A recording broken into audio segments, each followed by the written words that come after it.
Radostně se s tímto neblahým dědictvím rozloučili členové jednotného zemědělského družstva v Malovicích na Českobudějovicku. Stojíme v pramenné oblasti, v oblasti Senotína v České Kanadě. Tato pěkná krajina byla ještě počátkem 90. let jedna velká zoraná plocha. Pak se to zatravnilo, ale stejně tím, že tady všude byla položena podzemní drenáž, tak to bylo velice suché, voda odtud okamžitě odtékala. Proto, aby se tento stav napravil, stačilo udělat meze, které jsou vedeny po vrstevnici, vytvořit jílové clony, které omezují v půdě ten podzemní odtok a starat se dobře o tu vegetaci, která tady je. Po rokoch netradičného experimentu sa v Senotíne na jednej z 5 pokusných ploch v Česku ukázalo, že krajina potrebuje bohatú a rôznorodú vegetáciu. V prvom roku realizácie projektu v roku 1995 mali rastliny oveľa nižšiu transpiračnú kapacitu ako po 10 rokoch revitalizácie mikropovodia.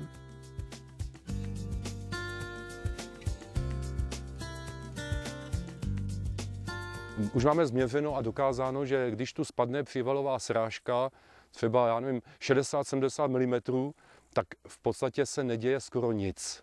Původně, když tady na svahu bylo pole, jedna souvislá plocha, tady když zapršelo, tak ta voda letěla po tom svahu a způsobila velkou vodu ve vsi. V roce 2002, když byly ty velké povodně v Čechách, tak tady v Senotíně se v podstatě nedělo skoro nic. Tady jen trošku se naplnily ty tůně a byl trošku větší odtok, ale ta přívalová vlna se tu prostě nekonala. Spravili to 4 meze, jejíž stavební náklady, včetně rybníků a opravy potoka, stály 450 000 v cenové úrovni roku 1995. Když to srovnáme se škodami, které na území státu vznikly, tak je to pakatel a zdá se, že oprava zásadních chyb v horách a podhůřích by stála 2 až 20 miliard korun.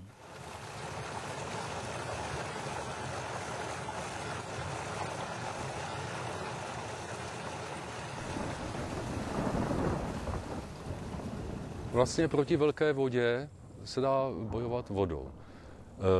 Zní to divně, ale domnívám se, že to je pravda.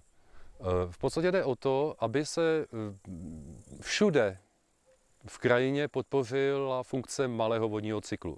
To je prostě věc, o kterou by měli pečovat zejména zemědělci, kteří vlastně na té ekologické stabilitě přímo závisí. Ale měli by o to pečovat úředníci ve státní správě, kteří se starají o územní plánování. A měl by o to pečovat každý. Populácia na Zemi rastie. Je to však dôvod na to, aby sme zastrešili každý kúsok zelene, zaasfaltovali obrovské plochy. Aby sme boli takí veľkorysí pri zábere pôdy na nové budovy. Na Slovensku sa v posledných rokoch stavali hypermarkety s niekoľkonásobne predimenzovanými parkoviskami. Časom sa ukázalo, že to bolo zbytočné. V mestách mohli ostať oveľa väčšie zelené, teda dýchajúce a chladiace plochy. Vybudovali sme nové, vraj modernejšie pešie zóny.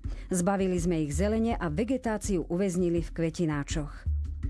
Ale zeleň v kvetináčoch nemá ani percento z kapacity a schopnosti bujnej vegetácie prostredie chladiť. Keď si staviame domček alebo cestu, vlastne sme napojili na kanalizácie, to znamená, všetku dažďovú vodu sme skanalizovali a poslali preč. Tým pádom napríklad v mojom meste v Košiciach zabetonovaná, zaasfaltovaná, zastrešená cesta alebo strecha spôsobuje úbytok z 1 metra štvorcového ročne 230 litrov v priemere.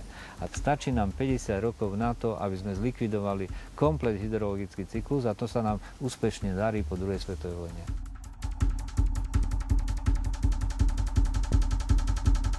Člověk nedá pokoj, dokud svoje okolí nevybetonuje a dokud ho nesesvahuje tak, aby voda co nejrychleji odtekla, pak tomu říká pořádek. Ale to není pořádek přírody. To už není ani step, to je poušť, kde potom ta sluneční energie se přemění v teplo a máme všechny ty potíže, o kterých jsme hovořili. My nezbytně potřebujeme na co nejvíc ploch, to znamená i do těch měst a třeba i na střechy, dávat vegetaci s vodou a tu vodu si pěkně točit v té krajině nebo i v těch městech, protože jestliže zbuduje město, které má 60 km čtverečních a svítí na to sluneční energie, tak to teplo, který se uvolňuje, je mnohem a mnohem větší než produkce všech našich elektráren například.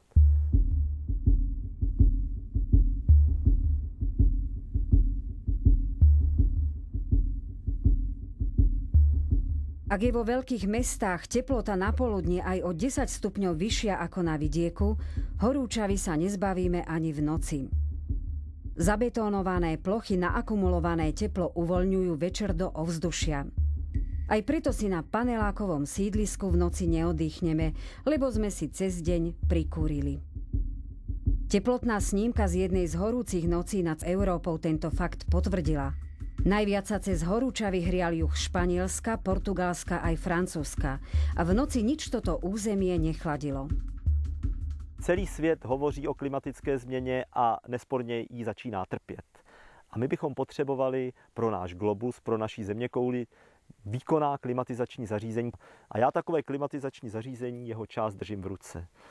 Ten jeden list břízy na každém čtverečním milimetru má 50 až 100 průduchů, což jsou prvky, které měří teplotu, které měří vlhkost a které se otvírají a zavírají podle toho, jak sluníčko svítí a zda je potřeba vydat vodu nebo ne. Takže těch pár stromů, které tady vidíme, vlastně předčí svým klimatizačním výkonem několik klimatizačních zařízení, které nakoupíme za desítky tisíc a dáme si je do uzavřených budov a dneska tam naplno pracovali.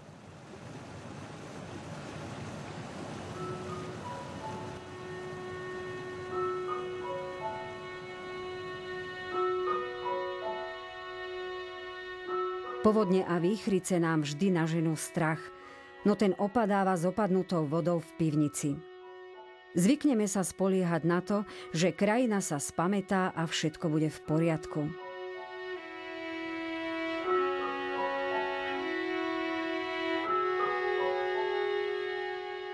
Máme zhruba 10 rokov na to, aby sme zmenili manažment povodí, manažment krajiny, aby sme nasycovali a obnovovali vodu v krajine. Inak tie povodne budú rásť, budú živelné pohromie striedať jednu druhu, budú suchoty veľké, budú požiare aj na Slovensku a nezabránime týmto rizikám, pokiaľ nebudeme zavodňovať krajinu.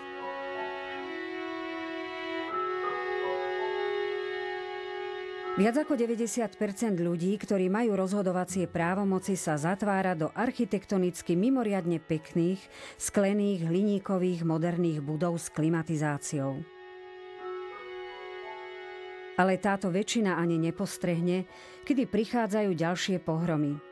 Iba ak vtedy, keď sa rátajú škody po povodniach.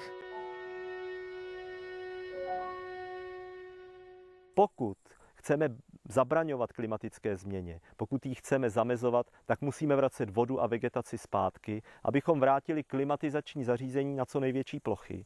A podobně musíme mezi obilí vkládat odpařovací plochy. Ať už jsou to dubové lesy, ať už jsou to, čemu říkáme nivy, ať už jsou to rybníky, do kterých svítí slunce a vrací tu sluneční energii zpátky. To je takový obecný recept na to, aby tady byla dokonalá klimatizační zařízení, což je rostlina nasycená vodou.